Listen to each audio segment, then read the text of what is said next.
Hello मेरे प्यारे बच्चों, केमिस्ट्री स्टडी पॉइंट मदनपुर में आप लोग का स्वागत है। तो चलिए आज फिर से नए क्लास में आ गए हम लोग। तो 50 क्वेश्चन का फिजिक्स का VVI मोस्ट इम्पोर्टेंट सीरीज लेकर के आ गए हैं। तो आप लोग इस क्लास को देखना मत भूलिएगा और ज़्यादा से ज़्यादा इस क्लास को शेयर कीजिएगा। हो सके तो इसी क्लास से क्वेश्चन आने की 100% संभावना है। तो चलिए क्वेश्चन 1 से हम लोग स्टार्ट करते हैं। क्वेश्चन 1 में क्या कहता है? तो क्वेश्चन 1 में है परावर्तन के नियम से निर्धारित होता है।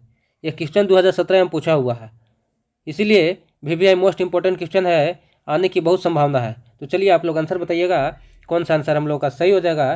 तो चलिए आंसर की ओर चलते हैं। ऑप्शन नंबर ए में है आपतन कोण बराबर परावर्तन कोण।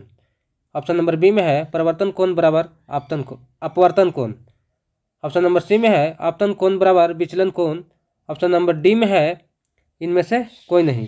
तो हम लोग का राइट आंसर हो जाएगा ऑप्शन नंबर ए आपतन कोण बराबर परावर्तन कोण। ऑप्शन नंबर ए हम लोग का सही हो जाएगा। चलिए क्वेश्चन नंबर 2 की ओर चलते हैं। क्वेश्चन नंबर 2 में है कहता है प्रकाश तरंग का उदाहरण है। प्रकाश तरंग का क्या उदाहरण है? तो आप लोग आंसर बताइएगा कौन सा आंसर हम लोग का सही हो जाएगा। ये भी क्वेश्चन 2017 में पूछा हुआ है। जितना क्वेश्चन है सब पूछा हुआ ही क्वेश्चन है, इसलिए आप लोग क्लास को देखना मत भूलिएगा। तो आप लोग चलिए आंसर बताइएगा कौन सा हम लोग का राइट आंसर सही हो जाएगा क्वेश्चन 2 का। तो चलिए हम लोग देखते हैं। ऑप्शन नंबर ए में है ध्वनि तरंग। ऑप्शन बी में है विद्युत चुम्बकीय तरंग। ऑप्शन सी में है पराबैंगनी तरंग। ऑप्शन डी में इनमें से कोई नहीं। तो हम लोग का क्वेश्चन 2 का right answer option number B हो जाएगा, विद्युत चुम्बकीय तरंग, ऑप्शन नंबर बी। चलिए क्वेश्चन 3 की ओर चलते हैं।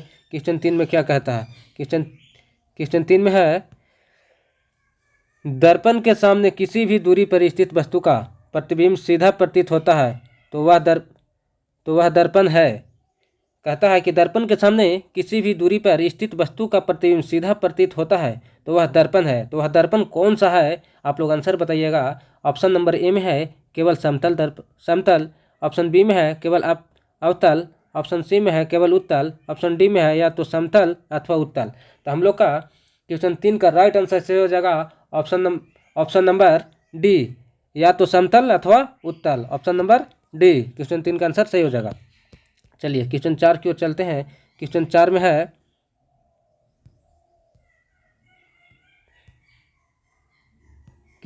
में है निम्नलिखित में किस माध्यम में प्रकाश की चाल सबसे अधिक होता है। ये भी क्वेश्चन 2020 में पूछा हुआ है, तो इसीलिए जितना क्वेश्चन है सब आने की 100% संभावना है। तो आप लोग इस क्लास को देखना मत भूलिएगा। तो चलिए क्वेश्चन 4 में आप लोग आंसर बताइएगा क्वेश्चन 4 का कौन सा आंसर सही होगा हम लोग का। तो चलिए ऑप्शन नंबर ए से देखते हैं। ऑप्शन नंबर ए में है कांच। ऑप्शन बी में है पानी। ऑप्शन सी में है लोहा। ऑप्शन डी में है निर्वात। तो हम लोग का क्वेश्चन 4 का राइट आंसर सही हो जाएगा ऑप्शन नंबर डी, निर्वात, ऑप्शन नंबर डी। चलिए क्वेश्चन 5 की ओर चलते हैं। क्वेश्चन 5 में कहता है प्रकाश की किरणें गमन करती है। प्रकाश की किरणें किस रेखा में गमन करती है? तो आप लोग बताइएगा क्वेश्चन 5 का कौन सा हम लोग का राइट आंसर सही हो जाएगा। देखिए क्वेश्चन 2 बार रिवाइज किया गया है, 2017 और 2020 में भी रिवाइज किया गया है, तो फिर हो सके तो आने की संभावना है। तो आप लोग एक क्वेश्चन के भी नहीं देखना भूलिएगा, इस क्लास को नहीं देखना भूलिएगा आप लोग। तो चलिए आंसर की ओर चलते हैं। ऑप्शन नंबर ए में है सीधी रेखा में। ऑप्शन बी में है टेढ़ी रेखा में। ऑप्शन सी में किसी भी दिशा में। ऑप्शन डी में है इनमें से कोई नहीं। तो क्वेश्चन 5 का हम लोग का राइट आंसर सही हो जाएगा option number A. Option number A question 5 का हम लोग का सही हो जाएगा। चलिए क्वेश्चन 6 की ओर चलते हैं। क्वेश्चन 6 में क्या कहता है? क्वेश्चन 6 में है तैलीय कागज होता है। तैलीय कागज कैसा होता है? आप लोग बताइएगा क्वेश्चन 6 का आंसर कौन सा हम लोग का राइट सही हो जाएगा। तो ऑप्शन नंबर में है पारदर्शक। ऑप्शन बी में अपारदर्शक। ऑप्शन सी में प्रभाषक। ऑप्शन डी में इनमें से कोई नहीं। तो क्वेश्चन 6 का हम लोग का राइट आंसर सही हो जाएगा option number C, option number C. Question 6 का आंसर सही हो जाएगा ऑप्शन नंबर सी। चलिए क्वेश्चन 7 की ओर चलते हैं। क्वेश्चन 7 में क्या कहता है? 7 में है प्रकाश के परिवर्तन के कितने नियम हैं। प्रकाश के परिवर्तन के कितने नियम होते हैं? तो आप लोग बताइएगा। क्वेश्चन 7 का ये भी क्वेश्चन पूछा हुआ ही है, तो आप लोग राइट आंसर बताइएगा। ऑप्शन नंबर ए में है 1, ऑप्शन बी में है 2, ऑप्शन सी में है 3, ऑप्शन डी में है 4। तो हम लोग का क्वेश्चन 7 का राइट आंसर सही हो जाएगा option number B. Option number B हम लोग का राइट आंसर सही हो जाएगा। ऑप्शन नंबर बी में 2 है। तो 2 प्रकाश के परिवर्तन के कितने नियम है? तो 2 नियम है, ये सही हो जाएगा। चलिए क्वेश्चन 8 की ओर चलते हैं। क्वेश्चन 8 में है, कहता है कि समतल दर्पण द्वारा बना प्रतिबिंब होता है। समतल दर्पण द्वारा बना प्रतिबिंब कैसा होता है, तो आप लोग बताइएगा क्वेश्चन 8 का आंसर कौन सा सही होगा। ये भी रिवाइजिंग क्वेश्चन ही है। तो ऑप्शन नंबर ए में है वास्तविक, ऑप्शन बी में है काल्पनिक, ऑप्शन सी में ए और बी दोनों, ऑप्शन डी में इनमें से कोई नहीं। तो हम लोग का राइट आंसर 8 का सही हो जाएगा ऑप्शन नंबर बी, काल्पनिक, ऑप्शन नंबर बी। चलिए क्वेश्चन 9 की ओर चलते हैं। क्या कहता है क्वेश्चन 9 में? क्वेश्चन 9 में है कि एक अभिसारी किरण पुंज समतल दर्पण पर आपतित होती है, परावर्तन किरण पुंज होगा। तो आप लोग क्वेश्चन 9 का भी आंसर बताइएगा कौन सा हम लोग का राइट आंसर सही हो जाएगा। ऑप्शन नंबर ए में है अपसारी, ऑप्शन बी में अभिसारी, ऑप्शन सी में समांतर, ऑप्शन डी में इनमें से कोई नहीं। क्वेश्चन 9 का हम लोग का राइट आंसर सही हो जाएगा option number B, option number B अभिसारी। चलिए क्वेश्चन 10 की ओर चलते हैं। क्वेश्चन 10 में क्या कहता है? क्वेश्चन 10 में कहता है किसी समतल दर्पण द्वारा आवर्धन होता है। किसी समतल दर्पण द्वारा आवर्धन होता है। तो आप लोग आंसर बताइएगा। ये भी रिवाइज किया हुआ ही क्वेश्चन है, फिर आने की संभावना है, तो आप लोग इस क्वेश्चन को पढ़ के जाइएगा। तो चलिए देखते हैं क्वेश्चन 10 का कौन सा आंसर सही हो जाएगा। तो आंसर की ओर चलते हैं। ऑप्शन नंबर ए में है +1, ऑप्शन बी में है -1, ऑप्शन सी में 0, ऑप्शन डी में इनमें से कोई नहीं। तो क्वेश्चन 10 का हम लोग का राइट आंसर से हो जाएगा ऑप्शन नंबर ए +1, ऑप्शन नंबर ए +1। क्वेश्चन 10 का हम लोग का राइट आंसर सही हो जाएगा। चलिए क्वेश्चन 11 की ओर चलते हैं। क्वेश्चन 11 में क्या कहता है? क्वेश्चन 11 में है एक प्रकाश किरण एक समतल दर्पण पर लंबवत आपतित होती है, परावर्तन कोण का मान होगा। कितना मान होगा, कितना डिग्री का मान होगा, तो आप लोग बताइएगा क्वेश्चन 11 का कौन सा हम लोग का राइट आंसर से हो जाएगा। ये 2024 में पूछा हुआ ही क्वेश्चन है, हो सके तो 25 में भी ना आ जाए। तो आप लोग इस क्लास को देख कर ही जाइएगा। ऑप्शन नंबर ए में है 135 डिग्री, ऑप्शन बी में है 90 डिग्री, ऑप्शन सी में है 45 डिग्री, ऑप्शन डी में है 0 डिग्री। तो क्वेश्चन 11 का हम लोग का राइट आंसर सही हो जाएगा option number D, 0 degree, option number D. चलिए क्वेश्चन 12 की ओर चलते हैं। क्वेश्चन 12 में क्या कहता है? क्वेश्चन 12 में है गोलीय दर्पण के फोकसांतर एवं चक्करता त्रिज्या के बीच संबंध है। तो गोलीय दर्पण के फोकसांतर एवं चक्करता त्रिज्या के बीच क्या संबंध है, तो आप लोग बताइएगा इसका क्या आंसर सही हो जाएगा क्वेश्चन 12 का। तो हम लोग आंसर की ओर चलते हैं। r = 2f, ऑप्शन ए में है, ऑप्शन बी में है f = r, ऑप्शन सी में है r = f = r/4, option D में है r = f/2। तो क्वेश्चन 12 का हम लोग का राइट आंसर ए सही हो जाएगा, r = 2f, option number A. चलिए क्वेश्चन 13 की ओर चलते हैं। क्वेश्चन 13 में क्या कहता है? क्वेश्चन 13 में है किसी बीम का अवतल दर्पण द्वारा बना प्रतिबिंब अभिसारी सीधा तथा बड़ा पाया गया वस्तु की स्थिति कहाँ होनी चाहिए। तो आप लोग क्वेश्चन 13 का आंसर बताइएगा कौन सा आंसर हम लोग का राइट सही हो जाएगा। तो ऑप्शन नंबर ए में है मुख्य फोकस तथा वक्रता केंद्र के बीच, ऑप्शन बी में है वक्रता केंद्र पर, ऑप्शन सी में है वक्रता केंद्र से परे, ऑप्शन डी में है दर्पण के ध्रुव तथा मुख्य फोकस के बीच। तो हम लोग का क्वेश्चन 13 का राइट आंसर सही हो जाएगा ऑप्शन नंबर डी, दर्पण के ध्रुव तथा मुख्य फोकस के बीच। ये हम लोग का राइट आंसर डी सही हो जाएगा क्वेश्चन 13 का। चलिए क्वेश्चन 14 की ओर चलते हैं। क्वेश्चन 14 में क्या कहता है? क्वेश्चन 14 में है काल्पनिक प्रतिबिंब होता है। काल्पनिक प्रतिबिंब कैसा होता है, तो आप लोग बताइएगा क्वेश्चन 14 का कौन सा आंसर हम लोग का राइट सही हो जाएगा। ऑप्शन नंबर ए में सीधा, ऑप्शन बी में उल्टा, ऑप्शन सी में ए और बी दोनों, ऑप्शन डी में है इनमें से कोई नहीं। तो हम लोग का क्वेश्चन 14 का राइट आंसर सही हो जाएगा ऑप्शन नंबर ए सीधा, ऑप्शन नंबर ए। चलिए क्वेश्चन 15 की ओर चलते हैं। क्वेश्चन 15 में क्या कहता है? क्वेश्चन 15 में है सरल सूक्ष्मदर्शी में किसका उपयोग होता है। सरल सूक्ष्मदर्शी में किसका उपयोग होता है, अब तो आप लोग बताइएगा क्वेश्चन 15 का हम लोग का राइट आंसर कौन सा सही हो जाएगा। ऑप्शन नंबर ए में है अवतल दर्पण, ऑप्शन बी में उत्तल दर्पण, ऑप्शन सी में अवतल लेंस, ऑप्शन डी में उत्तल लेंस। तो क्वेश्चन 15 का हम लोग का right answer option number D, उत्तल लेंस सही हो जाएगा, ऑप्शन नंबर डी। चलिए क्वेश्चन 16 की ओर चलते हैं। क्वेश्चन 16 में क्या कहता है? क्वेश्चन 16 में है हजामत के लिए किस दर्पण का उपयोग होता है। हजामत के लिए किस दर्पण का उपयोग होता है, ये देखिए क्वेश्चन 2 बार रिवाइज किया गया है। 2017 में भी आया है और 2024 में भी, तो हो सके 2025 में ना आ जाए। तो आप लोग एक क्लास को देख कर ही जाइएगा। तो चलिए आंसर की ओर जाते हैं। ऑप्शन नंबर ए में है अवतल दर्पण, ऑप्शन बी में है उत्तल दर्पण, ऑप्शन सी में है समतल दर्पण, ऑप्शन डी में इनमें से कोई नहीं। तो हम लोग का राइट आंसर सही हो जाएगा क्वेश्चन 16 का ऑप्शन नंबर ए, अवतल दर्पण, ऑप्शन नंबर ए। चलिए क्वेश्चन 17 की ओर चलते हैं बाबू। क्वेश्चन 17 में क्या कहता है? क्वेश्चन 17 में है सर्च लाइट का प्रवर्तक सतह होता है बाबू, क्या होता है? तो आप लोग बताइएगा क्वेश्चन 17 का आंसर कौन सा आंसर सही हो जाएगा। तो क्वेश्चन 17 का है ऑप्शन नंबर ए में उत्तल, ऑप्शन बी में अवतल, ऑप्शन सी में समतल, ऑप्शन डी में इनमें से कोई नहीं। तो क्वेश्चन 17 का राइट आंसर सही हो जाएगा ऑप्शन नंबर बी, अवतल, ऑप्शन नंबर बी। चलिए क्वेश्चन 18 की ओर चलते हैं। क्वेश्चन 18 में क्या कहता है? क्वेश्चन 18 में है बाबू, दंत विशेषज्ञ किस दर्पण का उपयोग मरीजों के दांतों का बड़ा प्रतिबिंब देखने के लिए करता है? दंत विशेषज्ञ जो है किस दर्पण का उपयोग मरीजों के दांतों का बड़ा प्रतिबिंब देखने के लिए करता है? तो आप लोग आंसर बताइएगा क्वेश्चन 18 का कौन सा आंसर सही हो जाएगा बाबू। तो ऑप्शन नंबर ए में है समतल दर्पण, ऑप्शन बी में है अवतल दर्पण, ऑप्शन सी में उत्तल दर्पण, ऑप्शन डी में इनमें से सभी। तो क्वेश्चन 18 का हम लोग का राइट आंसर सही हो जाएगा ऑप्शन नंबर बी, अवतल दर्पण, ऑप्शन नंबर बी। चलिए क्वेश्चन 19 की ओर चलते हैं। क्वेश्चन 19 में क्या कहता है? क्वेश्चन 19 में है यदि किसी बीम के प्रतिबिंब का आवर्धन ऋणात्मक है तो उस प्रतिबिंब की प्रकृति क्या होगी? तो आप लोग क्वेश्चन 19 का राइट आंसर बताइएगा बाबू, कौन सा आंसर सही हो जाएगा। देखिए ये क्वेश्चन 18, 19 और 24 3 साले रिवाइजिंग किया है, पूछा है, तो हो सके तो इस बार न पूछ दे। तो आप लोग इस क्लास को VVI मोस्ट इंपॉर्टेंट मानकर देख कर ही जाइएगा। तो चलिए आंसर की ओर चलते हैं। ऑप्शन नंबर ए में है वास्तविक और उल्टा, ऑप्शन नंबर बी में है वास्तविक और सीधा, ऑप्शन सी में है आभासी और सीधा, ऑप्शन डी में आभासी और उल्टा। तो क्वेश्चन 19 का हम लोग का राइट आंसर सही हो जाएगा ऑप्शन नंबर ए, वास्तविक और उल्टा, ऑप्शन नंबर ए हम लोग का सही हो जाएगा। चलिए क्वेश्चन 20 की ओर चलते हैं।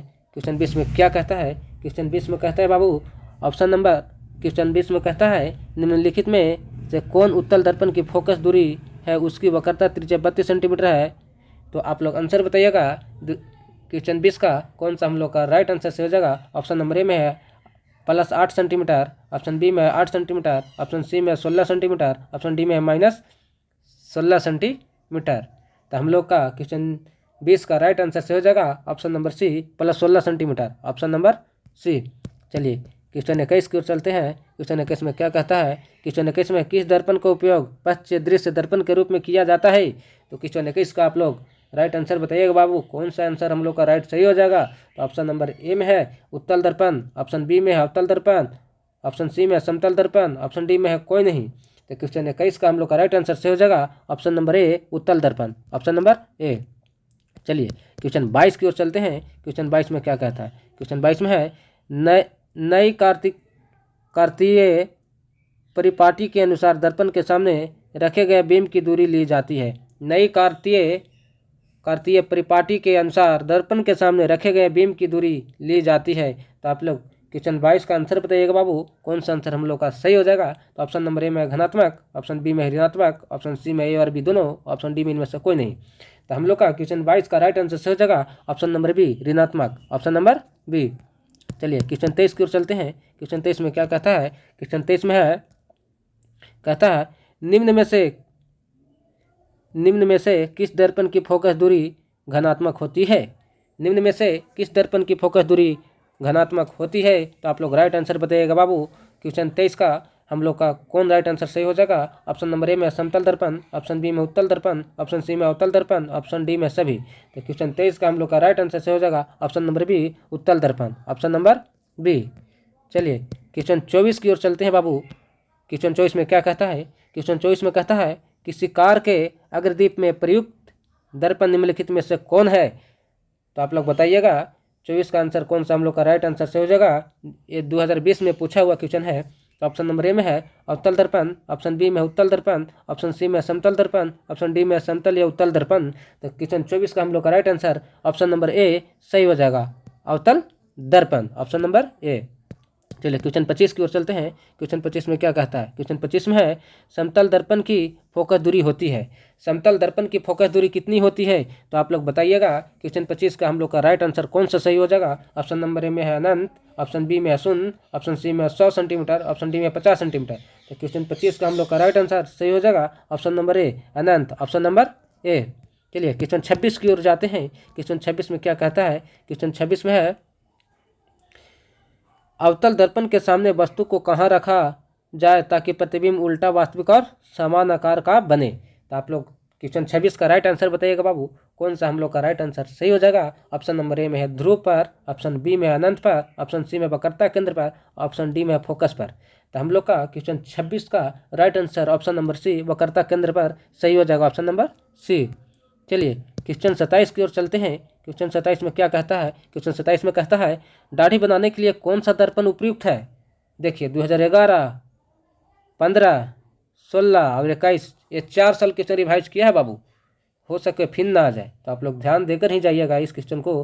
तो चलिए ऑप्शन आंसर की ओर चलते हैं। ऑप्शन नंबर ए में है समतल, ऑप्शन बी में है उत्तल, ऑप्शन सी में है अवतल, ऑप्शन डी में इनमें से कोई नहीं। तो 27 का हम लोग का right answer option number C, अवतल सही हो जाएगा, ऑप्शन नंबर सी। चलिए क्वेश्चन 28 की ओर चलते हैं बाबू। क्वेश्चन 28 में क्या कहता है। क्वेश्चन 28 में कहता है किसी अवतल दर्पण की फोकस दूरी f और उसकी वक्रता त्रिज्या r है, तो निम्नांकित में कौन संबंध सही है। ठीक है ना। तो आप लोग आंसर बताइएगा क्वेश्चन 28 का हम लोग का कौन सा आंसर सही हो जाएगा। ऑप्शन नंबर में ए में है r बराबर एफ, ऑप्शन बी में r बराबर 2f, ऑप्शन सी में r बराबर 3f, ऑप्शन डी में r बराबर f/2। तो क्वेश्चन 28 का हम लोग का right answer option number B, r बराबर 2f, ऑप्शन नंबर बी हम लोग का सही हो जाएगा। चलिए क्वेश्चन 29 की ओर चलते हैं। क्वेश्चन 29 में क्या कहता है। क्वेश्चन 29 में है बाबू उत्तल दर्पण में बना काल्पनिक प्रतिबिंब होता है। उत्तल दर्पण में बना काल्पनिक प्रतिबिंब कैसा होता है, तो आप लोग बताइएगा। क्वेश्चन 29 का हम लोग का राइट आंसर कौन सा सही हो जाएगा। ऑप्शन नंबर ए में सीधा एवं आवर्धित, ऑप्शन बी में उल्टा एवं आवर्धित, ऑप्शन सी में सीधा एवं हासित, ऑप्शन डी में इनमें से कोई नहीं। तो क्वेश्चन 29 का हम लोग का right answer option number C, सीधा एवं हासित हो जाएगा, सीधा एवं हासित, ऑप्शन नंबर सी। चलिए क्वेश्चन 30 की ओर चलते हैं बाबू। क्वेश्चन 30 में क्या कहता है। क्वेश्चन 30 में है किस दर्पण से हमेशा वस्तु से छोटा प्रतिबिंब प्राप्त होता है। तो किस दर्पण से हमेशा वस्तु से छोटा प्रतिबिंब प्राप्त होता है। तो आप लोग आंसर बताइएगा क्वेश्चन 30 का बाबू, कौन सा हम लोग का राइट आंसर सही हो जाएगा। ऑप्शन नंबर ए में है उत्तल, ऑप्शन बी में है अवतल, ऑप्शन सी में समतल, ऑप्शन डी में इनमें से कोई नहीं। तो क्वेश्चन 30 का हम लोग का राइट आंसर सही हो जाएगा बाबू, option number A, option number A. चलिए तो क्वेश्चन 31 की ओर चलते हैं। क्वेश्चन 31 में क्या कहता है। क्वेश्चन 31 में है अवतल दर्पण की फोकस दूरी होती है। अवतल दर्पण की फोकस दूरी कैसे क्या होती है, तो आप लोग आंसर बताइएगा बाबू। क्वेश्चन 31 का हम लोग का राइट आंसर कौन सा सही हो जाएगा। ऑप्शन नंबर ए में घनात्मक, ऑप्शन बी में ऋणात्मक, ऑप्शन सी में कभी ऋणात्मक तो कभी घनात्मक, ऑप्शन डी में शून्य। तो क्वेश्चन 31 का हम लोग का राइट आंसर सही हो जाएगा ऑप्शन नंबर बी, ऋणात्मक, ऑप्शन नंबर बी। ठीक है ना। तो चलिए क्वेश्चन 32 की ओर चलते हैं। क्वेश्चन 32 में क्या कहता है। क्वेश्चन 32 में है गोलीय दर्पण के परावर्तक पृष्ठ की वृत्ताकार सीमा रेखा का व्यास कहलाता है। तो ये क्वेश्चन 2018 और 22 दोनों में पूछा गया है, हो सके तो फिर न पूछ दे, तो क्वेश्चन को देख नहीं जाइएगा। तो क्वेश्चन 32 का आप लोग आंसर बताइए कौन सा आंसर हम लोग का सही हो जाएगा। तो ऑप्शन नंबर ए में है मुख्य फोकस, ऑप्शन बी में वक्रता त्रिज्या, ऑप्शन सी में प्रधान एच, ऑप्शन डी में है गोलीय दर्पण का द्वारक। तो हम लोग का क्वेश्चन 32 का राइट आंसर सही हो जाएगा ऑप्शन नंबर डी, गोलीय दर्पण का द्वारक, ऑप्शन नंबर डी। चलिए क्वेश्चन 33 की ओर चलते हैं बाबू। क्वेश्चन 33 में क्या कहता है। क्वेश्चन 33 में है दर्पण का सूत्र है। तो दर्पण का सूत्र क्या है, ये 20, 21 और 23 तीनों ईयर में पूछे हैं, कुछ पूछा गया क्वेश्चन है, तो आप लोग देख कर ही जाइएगा। तो चलिए आंसर की ओर चलते हैं। आप लोग आंसर बताइए कौन सा हम लोग का राइट आंसर सही हो जाएगा। क्वेश्चन 33 का देखते हैं। ऑप्शन नंबर ए में है 1/v प्लस 1/u बराबर 1/f। ठीक है। ऑप्शन बी में है 1/v माइनस 1/u बराबर 1/f। ऑप्शन सी में है 1/f प्लस 1/u बराबर 1/v। ऑप्शन डी में है 1/f प्लस 1/v बराबर 1/u। तो हम लोग का राइट आंसर क्वेश्चन 33 का सही हो जाएगा ऑप्शन नंबर ए, 1/v प्लस 1/u बराबर 1/f, ऑप्शन नंबर ए। हम लोग का क्वेश्चन 33 का राइट आंसर सही हो जाएगा। चलिए क्वेश्चन 34 को चलते हैं बाबू। क्वेश्चन 34 में क्या कहता है। ऑप्शन 34 में कहता है किसी गोलीय दर्पण की फोकस दूरी प्लस 20 सेंटीमीटर है, यह गोलीय दर्पण किस प्रकार का है। तो आप लोग बताइएगा क्वेश्चन 34 का हम लोग का राइट आंसर कौन सा सही हो जाएगा। ऑप्शन नंबर ए में है अवतल, ऑप्शन बी में है ऑप्शन बी में है उत्तल, ऑप्शन सी में है ए और बी दोनों, ऑप्शन डी में है इनमें से कोई नहीं। तो हम लोग का क्वेश्चन 34 का राइट आंसर सही हो जाएगा ऑप्शन नंबर बी, उत्तल दर्पण, ऑप्शन नंबर बी। चलिए क्वेश्चन 35 को चलते हैं बाबू। क्वेश्चन 35 में क्या कहता है? क्वेश्चन 35 में कहता है किसी दर्पण की फोकस दूरी चीहों की परिपाटी के अनुसार ऋणात्मक मानी जाती है। तो आप लोग क्वेश्चन 35 का राइट आंसर बताइएगा बाबू, कौन सा राइट आंसर सही हो जाएगा। 2023 में पूछा हुआ क्वेश्चन है, ठीक है ना। तो यह क्वेश्चन आने की संभावना है, तो आप लोग देख कर जाइएगा। ऑप्शन नंबर ए में देखते हैं 35 का क्या कहता है, समतल दर्पण, ऑप्शन बी में अवतल दर्पण, ऑप्शन सी में उत्तल दर्पण, ऑप्शन डी में है इनमें से कोई नहीं। तो क्वेश्चन 35 का हम लोग का right answer option number B, अवतल दर्पण, ऑप्शन नंबर बी सही हो जाएगा।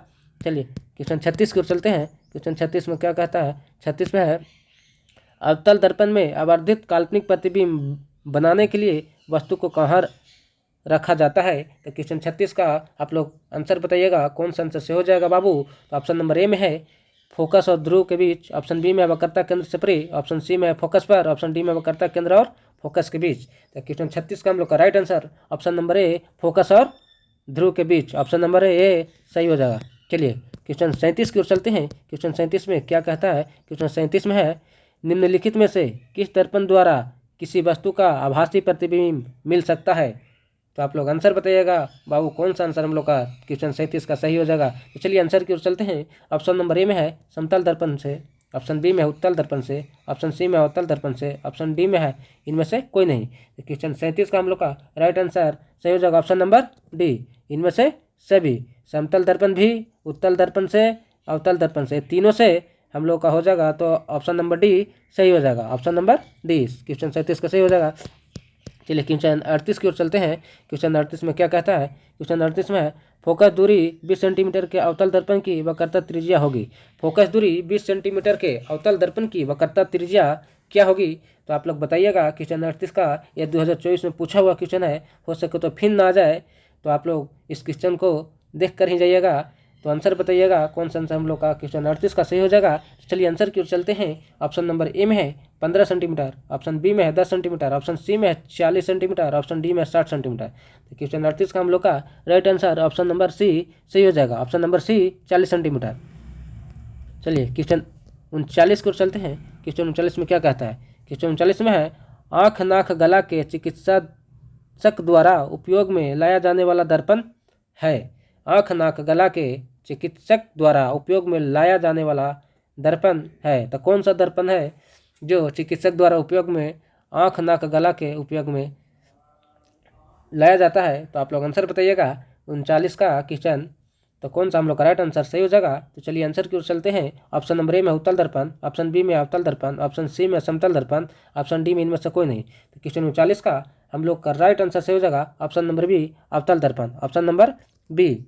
चलिए क्वेश्चन 40 की ओर चलते हैं। क्वेश्चन 40 में क्या कहता है?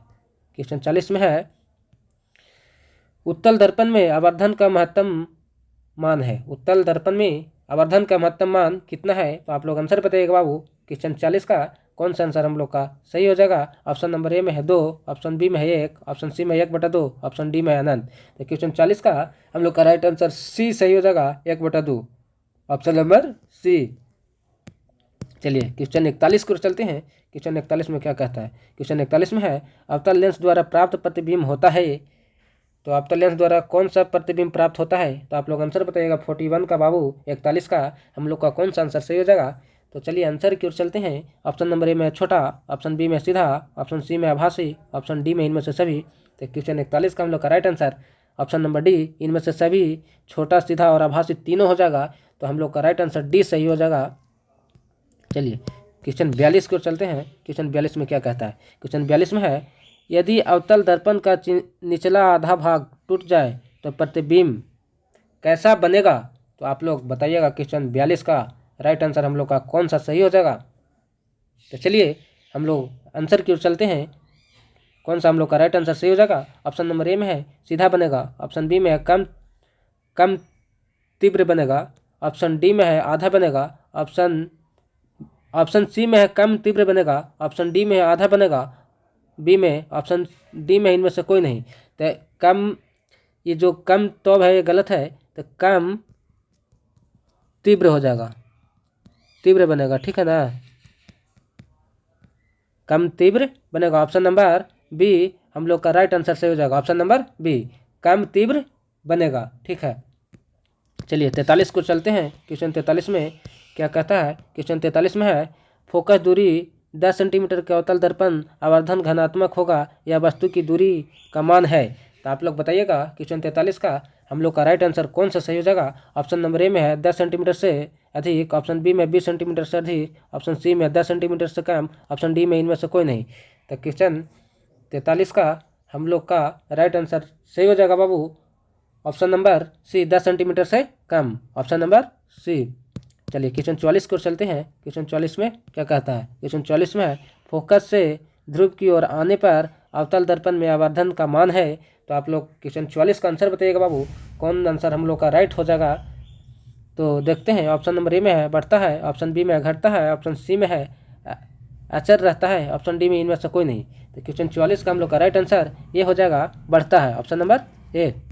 चलिए क्वेश्चन 45 की ओर चलते हैं। क्वेश्चन 45 में क्या कहता है? क्वेश्चन 45 में है एक अवतल दर्पण के प्रधान अक्ष पर चलती चिट्टी का प्रतिबिंब सीधा है तथा बढ़ता जा रहा है, तो चिट्टी की गति की दिशा है। तो आप लोग आंसर बताइएगा 45 का हम लोग का राइट आंसर कौन सा सही हो जाएगा। ऑप्शन नंबर ए में है फोकस से वक्रता केंद्र की ओर, ऑप्शन बी में फोकस से ध्रुव की ओर, ऑप्शन सी में ध्रुव से फोकस की ओर, ऑप्शन डी में इनमें से कोई नहीं।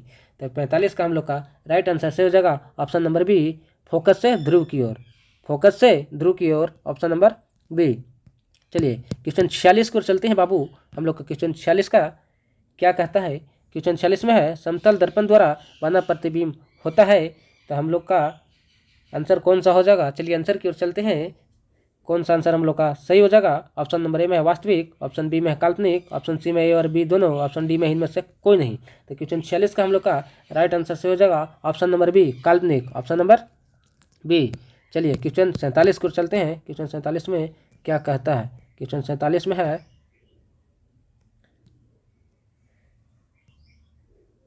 क्वेश्चन 47 में कहता है एक प्रयोग में अवतल दर्पण द्वारा किसी बीम का प्रतिबिंब एक पर्दे पर प्राप्त किया जाता है। दर्पण की फोकस दूरी को निर्धारित करने के लिए प्रयोगकर्ता को मापने की जरूरत है। तो क्वेश्चन 47 का हम लोग का राइट आंसर देखते हैं कौन सा सही हो जाएगा। ऑप्शन नंबर ए में दर्पण तथा पर्दा के बीच की दूरी, दर्पण तथा बीम के बीच की दूरी, ऑप्शन सी में ए और बी दोनों, ऑप्शन डी में इनमें से कोई नहीं। तो हम लोग का 47 का right answer option number C A और बी दोनों सही हो जाएगा। दर्पण तथा पर्दा के बीच की दूरी भी और दर्पण तथा बीम के बीच की दूरी भी, ये दोनों आंसर हम लोग का सही हो जाएगा ऑप्शन नंबर सी। चलिए क्वेश्चन 48 की ओर चलते हैं। क्वेश्चन 48 में क्या कहता है? क्वेश्चन 48 में है कि दर्पण में दूर की वस्तु का प्रतिबिंब सदैव सीधा होता है। किस दर्पण में दूर की वस्तु का प्रतिबिंब सदैव सीधा होता है? तो क्वेश्चन 48 का आप लोग आंसर बताइएगा बाबू, हम लोग का राइट आंसर कौन सा सही हो जाएगा। ऑप्शन नंबर ए में है केवल अवतल, ऑप्शन बी में है केवल उत्तल, ऑप्शन सी में है केवल समतल, ऑप्शन डी में या तो समतल अथवा उत्तल।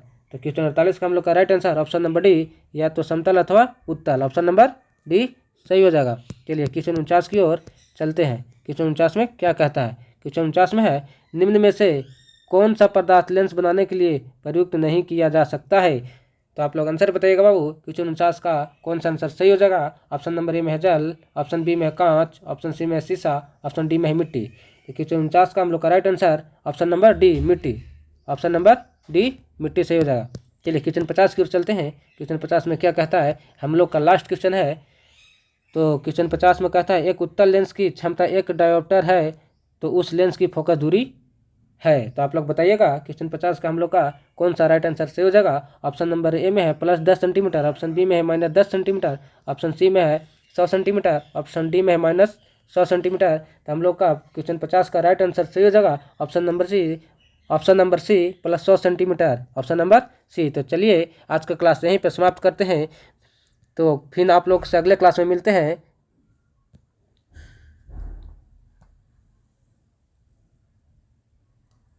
आप लोगों से अगले क्लास में मिलते हैं।